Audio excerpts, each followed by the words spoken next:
Hello and welcome to Stay Hungry Storytime.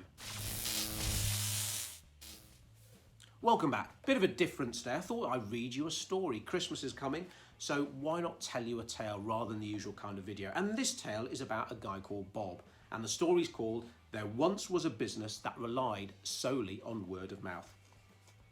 Now, Bob had a garage, and his garage had been in his family for donkey's years. He had lots of loyal customers and had never had to advertise. His diary was full, and Bob was happy.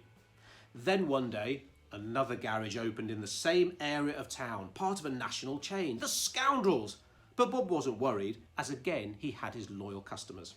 The other garage was quite loud in their approach as well, with ads in the paper, ads on Facebook, leaflets. It was all a bit vulgar, Bob thought. It will be all right, he said. Now, a few weeks later, Bob noticed his diary wasn't as full as it used to be. Faces he used to see every month or two suddenly weren't around. Then, one day, he bumped into one such face at the supermarket. "Hello, Sue," Bob smiled. "How are you?" "Fine, thank you, Bob. I haven't seen your car in the diary for a while." "Yeah, sorry about that.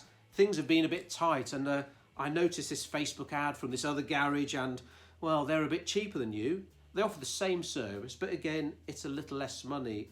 And to be honest, they're also faster." He turns over the page smoothly. You can tell I've done this before. "Well, that's probably because we're so busy," said Bob. "It takes time to get around to everything." "Well, shouldn't you employ more mechanics then?" asked Sue. "Well, people seemed happy, so I didn't feel the need," said Bob. "I thought you were loyal to me, though." "I was, but I have to be more loyal to my family. It's always family first. Did you know that the other garage does a free collection and delivery service for NHS staff?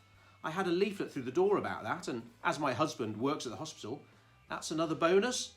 "But I offer a free collection and delivery service for NHS workers," said Bob. "Oh, well, you may know that, Bob, but I didn't. Not an email, letter, phone call or anything. It's your job to inform customers and potential customers, not their job to ask you." And Sue left. Now, Bob got back to the garage and knew he had to do something. And as luck would have it, a tall and handsome young marketer knocked at the door. Normally, Bob wouldn't have given him time of day, these snake oil salesmen, but now he invited him in and shared his woes. The marketer nodded. He'd heard the story a million times before. "How much is a new customer worth to you?" asked the marketer. "And what are you prepared to invest to get them on board?" This took Bob by surprise. "I'm not sure. I don't want to spend a lot, of course, because not all marketing works, does it? And I don't want to waste my money." "Well, that's why I use the word invest," said the marketer. "And yes, some investments won't work, but others will.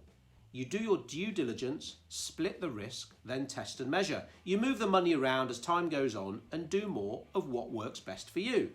The same as investing in general." They had a good talk about numbers. Bob understood, but deep down, he wasn't happy with the thought of spending £1,000 to acquire a £10,000 customer. "It sounds great," said Bob. "Let me think about it." The marketer knew what that meant. And Bob continued as before. He genuinely did think about it, but then he thought about it some more. And then he asked a friend who'd never run a successful business.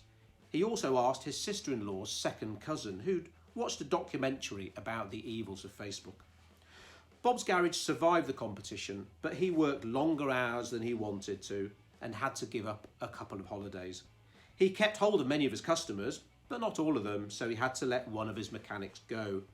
He certainly didn't get many new inquiries. Every now and then he did email his customers, when he remembered, and he wasn't really sure what to write. But as he finished up his paperwork at 10 p.m. on a Saturday night, he smiled because at least he'd saved himself some money by not investing in his marketing.